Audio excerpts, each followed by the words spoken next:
What are the common challenges associated with mountain climbing? What is the state of health facilities in and around the Kilimanjaro National Park? What can be made of the late Gugu Zulu's unwavering commitment to a cause? And to what extent has Gugu Zulu's death impacted the Trek4Mandela Expedition? What time is it? It's question time.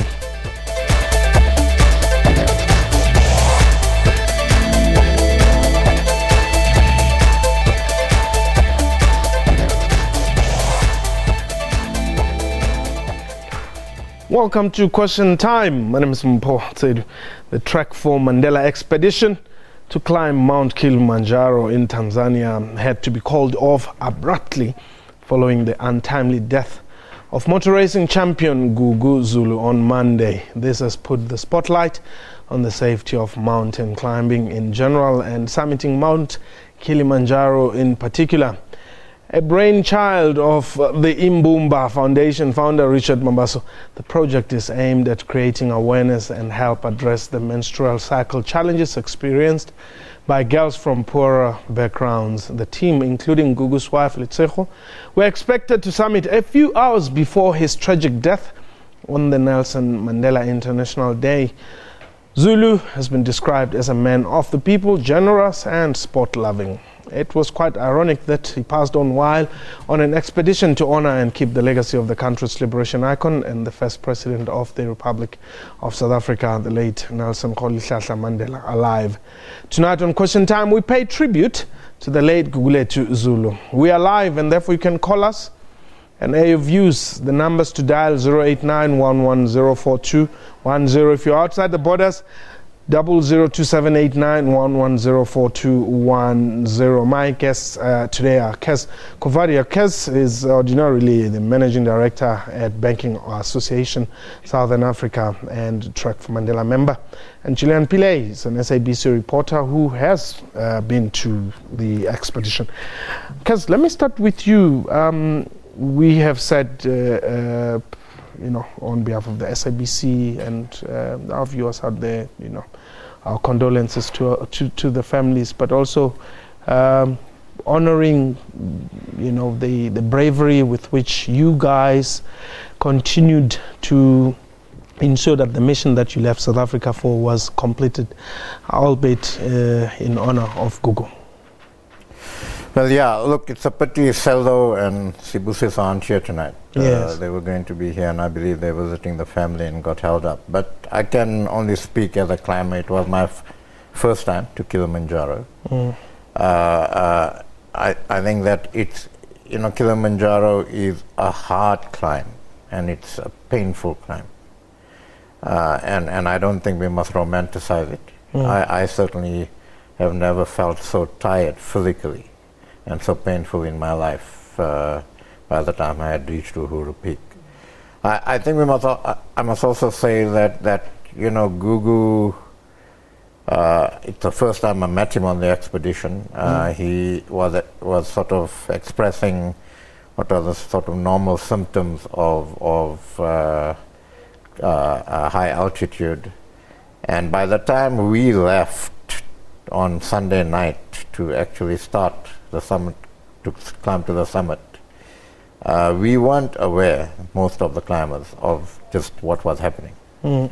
And it's only when we got back to the lower camp after the climb on Monday night that we actually heard the tragic news of his passing away. Yes. So all I can say is that as a first-time climber, it was tough, it was hard, it is tragic what happened, but I think we need to wait until post-mortem is done and we have more information on exactly what the issues were. Perhaps what really influenced you to go on this climb? Well, there are a couple of things. One was the cause for which I climbed. The Banking Association has been supportive of Trek4Mandela for many years. Okay, I had indicated, I had actually promised Seldo that I will climb as part of the fundraising effort, which is what I was going to do it last year. I couldn't do it. Time constraints. I committed to do it this year. So the one issue was to raise as much funds as possible. And I used all my networks to do that, and I think I raised a fair amount of money toward the cause. The second was to, in honor of Madiba. We can't say enough about Madiba, but it's in honor of Madiba. And thirdly, just as a journey for myself, both a spiritual and physical journey for myself. Some introspection, time out on my own to think about my own life, both the successes and shortfalls of my own life and what I do about the shortfalls. And so it was both. When I left, my wife told me, make it a spiritual journey and respect that mountain, and that's exactly what I went out for. Were you ready spiritually? I think I was ready mentally. I was ready physically. I did a fair amount of training. I usually try to keep reasonably fit. I was certainly ready mentally, and people I spoke to who had gone before me told me that mental readiness is critical. And so, as I said, it was tough, it was hard, but I managed to reach Uhuru Peak, and so it should have been a celebration. And we said yesterday at the press conference, we're dedicating this climb to Gugu. I spent at most an hour talking to Gugu in the few days that we were there before he got ill, and it's seldom. I am absolutely surprised at the impression this young man made on me in just an hour. And so it's been traumatic. It's been hard, and it's been traumatic, and it's been tragic. But we are dedicating this to Gugu. Gillian, you've been to the Uhuru Peak. How was it? I was quite fortunate that the opportunity came along last year to join the team to cover the story blow by blow. I also went on very little training. I found out a month before, and to do this you need to train something like between 6 months to a year. So I'm an avid runner, and that's what helped me. I just did very little training in the days before we left, and I also, I was also told about mental readiness, emotional readiness, physical readiness. Physically I was there, but mentally, once your legs give in, it's the mind that will get you to Uhuru Peak. It is the most difficult journey that I've ever embarked on. People are talking about where are the medical facilities, but climbers are well aware that when they leave their comfort zones, it's not a 5-star hotel out there. And that's what we do. We do it because it's easy to give money to a cause like caring for girls, but we want to take ourselves out of this uncomfortable space. We want to do something that will give us some sort of introspection for ourselves too. And like I said before, what kept me focused was the fact that I had to file day to day. And people were collapsing, people were vomiting, people had mountain sickness, and I actually asked myself, when is this going to happen to me? Because I had reached Kibohat and I was fine. So I've never walked so much in my life before. Between 5 and 7 hours every day walking on rocks. It's a treacherous path. It's dips, and you need these trekking poles to pull you out of this, on the path that you walk from hut to hut. It is grueling, it's strenuous, but it's a spirit that you travel with in that unit, that we pull one another up, that gets you to Uhuru Peak. I nearly didn't make it to Uhuru Peak because at Gilman's Point I thought I was at Uhuru Peak. And I broke down at Gilman's, and someone said to me, no, you still got to travel 2 more hours. And that is after we had started at 11 o'clock the night before, and it's 5 o'clock now in the morning. I had nothing more to give. Then the headache set in and the nausea, and then your prayer takes you to Uhuru. Every footstep, every pole that you put into the ground takes you to Uhuru Peak. Hold it there. We're going to take a quick break. When we return, we'll be taking your calls. Perhaps you've got a message of condolences that you'd like to pass to the Nelson Mandela Foundation, to the climbers, to the family of Gugu Zulu. The numbers are on your screen there, 089-110-4210, 089-110-4210. Please don't go away.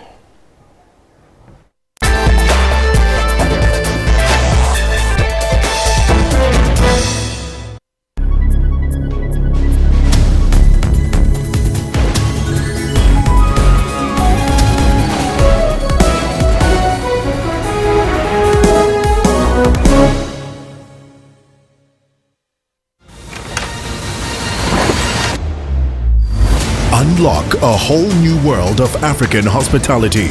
Experience world-class luxury, unparalleled adventure, royal banquets, wild safari, and intimate live music performances. Book your 3-day escape today. Brought to you by ESP Africa, producers of the award-winning Cape Town International Jazz Festival. The Royal Escape Experience.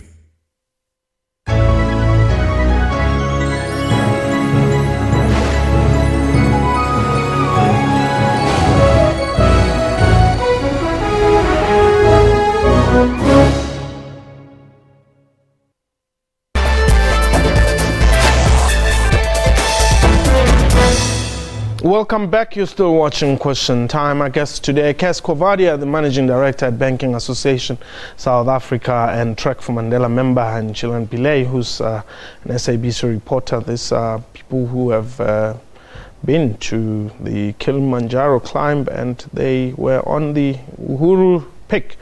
And we're taking your calls, 089-110-4210, in memory of Gugu Zulu and the Nelson Mandela Foundation's expedition, that is. Now, what would you say is the most difficult part of this trip? Well, look, I think, as Gillian said, that the facilities that you're at, the camps that you're at, are basic, are hard, okay? So it takes you out of your comfort zone. If you looking to go there and be comfortable and think this is like a walk in the park, well, it's very far from that. Secondly, I think that it is a treacherous climb. I mean, there are parts where the earth is very unsolid, you're slipping, you've got to bring your knees up to your chest to actually climb. So it's tough and it's extremely hard. The climb from Kibu to the summit, we started at 11, 12 o'clock at night. When I got to Gilman's Peak, I mean, I was absolutely finished. And I said to myself, look, can I make it to Uhuru? And it's another 2.5 hours tough climbing from Gilman's to Uhuru, okay? I decided I'm going to do it. Mental strength took over, and we pushed, and we got there with Sibusiso to Uhuru. So it's hard, and when you go into this, you've got to go into this knowing that it's hard, knowing that it's risky, okay, and taking responsibility for that. And so that's what we all did, and I must say, and I said this last night at the press conference, I think that Sibusiso Vilane led us amazingly well. Listen to him, take his advice, and you'll get there. It will be hard, but you'll get there. The guides that lead us up there, I mean, all I did, I happened to be right behind the guide climbing up. All I did is looked at his feet, and as his feet moved, my feet moved. And they do this, well, throughout their lives. Some of them have been doing it for 20, 25 years, and they are amazing people. I mean, they're there to look out for you. They look out for the smallest thing. I mean, I was hiking and the strap on my backpack was upside down, and the man comes to me and says, look, put it right, it will be easier. I mean, even I didn't know. You know, as Leanne Manas says, you meet your guardian angels up there. Yes. So it is hard. The facilities are hard. It's tough terrain. You can't have world-class facilities there. And I have absolutely no doubt that everybody did the best they could do. You know, it's tragic what happened, but as I said, we just got to wait for the results to see what happens. John, would you encourage anybody to go? I think it's such a humbling experience. If you're fit enough, if you're mentally fit and physically fit, of course, why not? It is one of those bucket lists that you tick off, life's things to do. You know, yes, we know it's not a 5-star hotel, but it is doing something so profound for someone else. Having to take yourself to that fragile place, to that out of your comfort zone place, that is the most rewarding. I mean, when you get to Uhuru Peak, you know, I can't explain it. But I mean, the statistics are somehow scary. I mean, 10 people die each year, 1,000 are rescued, you know, 25,000 attempts, and they never reach there. But you would still go? Of course I'd still go. No, I'd go back tomorrow if I could.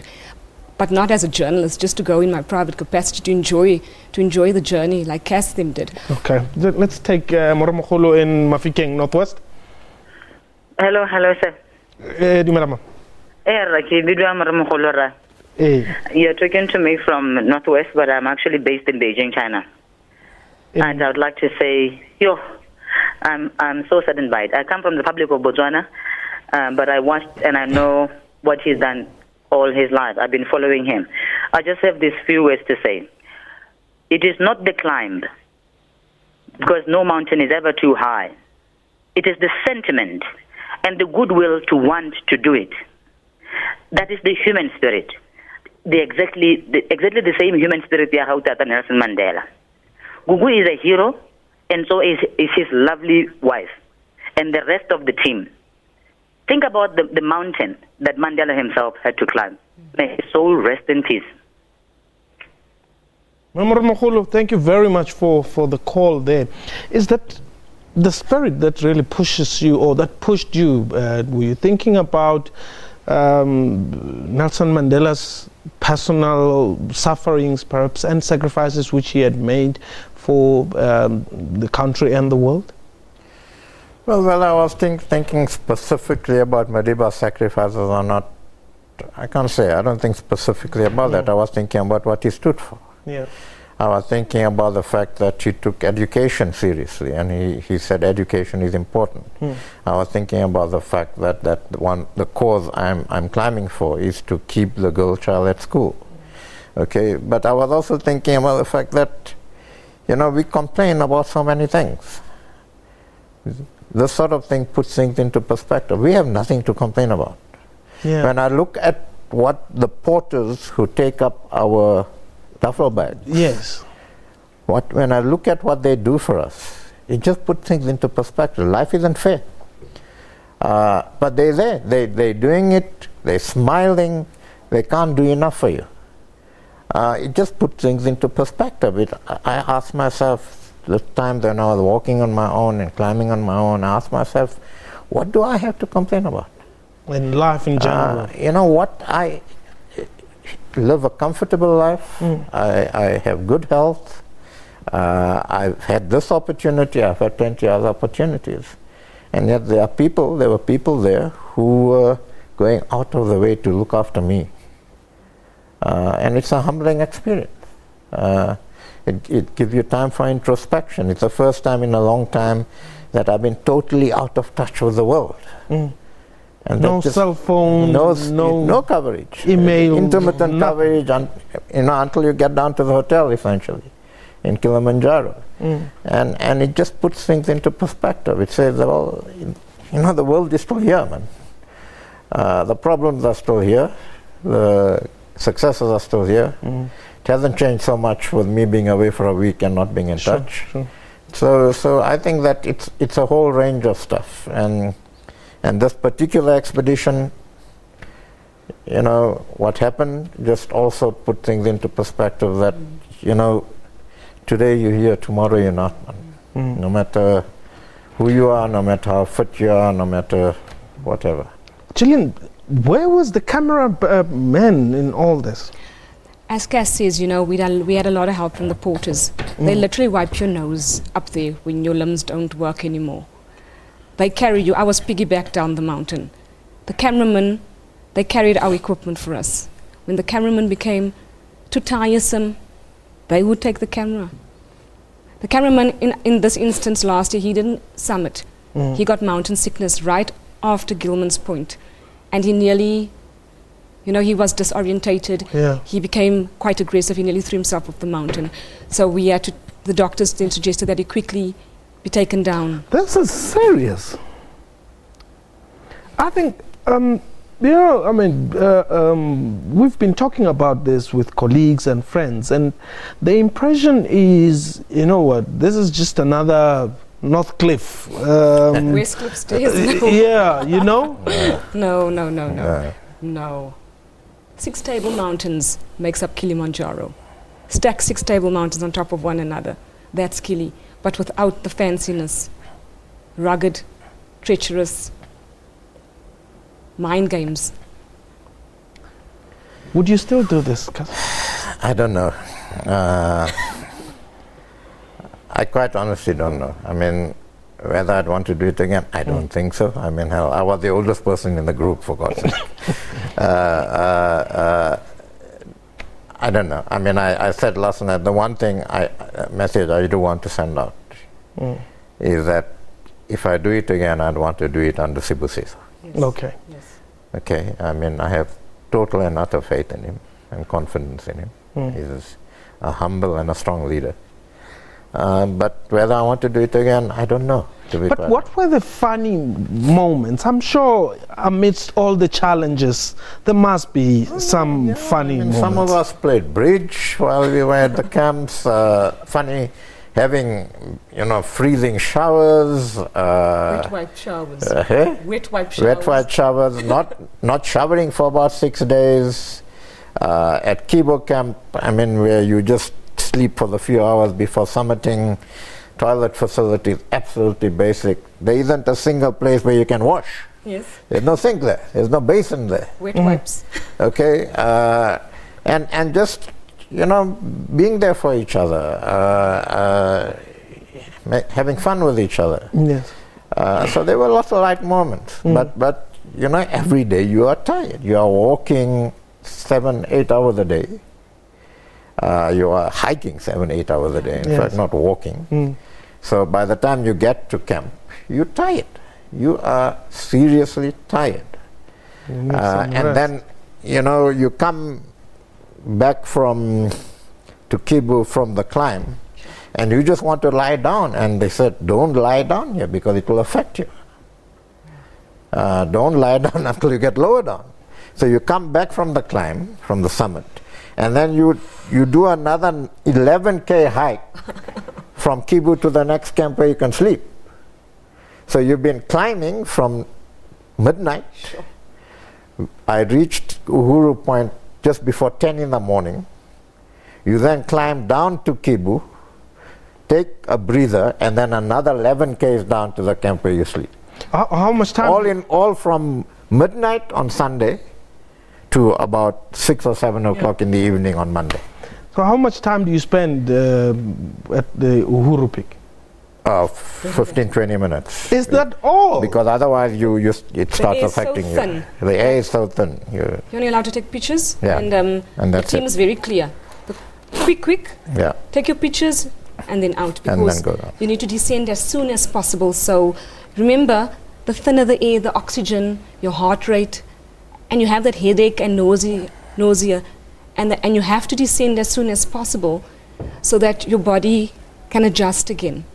You can't stay up there for much longer than, not even a half an hour, it's too long there. 15-20 minutes. 20 minutes was the max that we stayed at. So if your battery is dead, not to get pictures, then... And that's it. And that's it. You make sure your battery isn't dead. You need some proof. I mean, I can't just, be subjected to that grueling period and then I get there, somebody tells me, no, they're still reloading. No. But what would you say you bring back? You bring back a new you. a new you that looks at everything so much differently. This whole introspection, I know it sounds like that we're trying to glorify all of this, but it's true. You come back a new you, different goals, different dreams, wanting to give back. Okay, let's quickly take Inga. You are in Durban. Amen. Hello. Hello? Yes, I'm calling from Durban. Yes, go ahead quickly. Yes, please, may the soul of Gugu rest in perfect peace. It's been so emotional since yesterday when you guys came back to from the airport. I've been watching the television. I've not been myself since, but I'm just praying that God should receive his gentle soul. Amen. Thank you very, very much. Thank you for that call. Your final and closing thoughts, Kaizer. Look, firstly, just let me say that to Gugu's and Letshego family, we are extremely sorry. We will support Letshego to the extent we can, and we must. As I said, I met them for the first time on this trip, and Gugu I've described him, there's no other word but nice. He was just an amazing human being. So, but having said that, we were ambivalent. Should we be celebrating the fact that some of us reached Uhuru? And what we decided that we will celebrate it in Gugu's honor. Okay. And we dedicate this to Gugu. My closing words, what did he do to me? I look at my family with more respect, with more love. Want to contribute, look at life differently, with a better perspective and a better balance. Thank you very much for sharing with us your time, which is really quite precious. But also, may I just reiterate our heartfelt condolences to the Zulu family and to the Nelson Mandela Foundation, and our support to the climbers as well. That was Question Time for today. A big thank you to my guests and to you for watching the show. From me and the crew, you have yourself a wonderful time. Goodbye.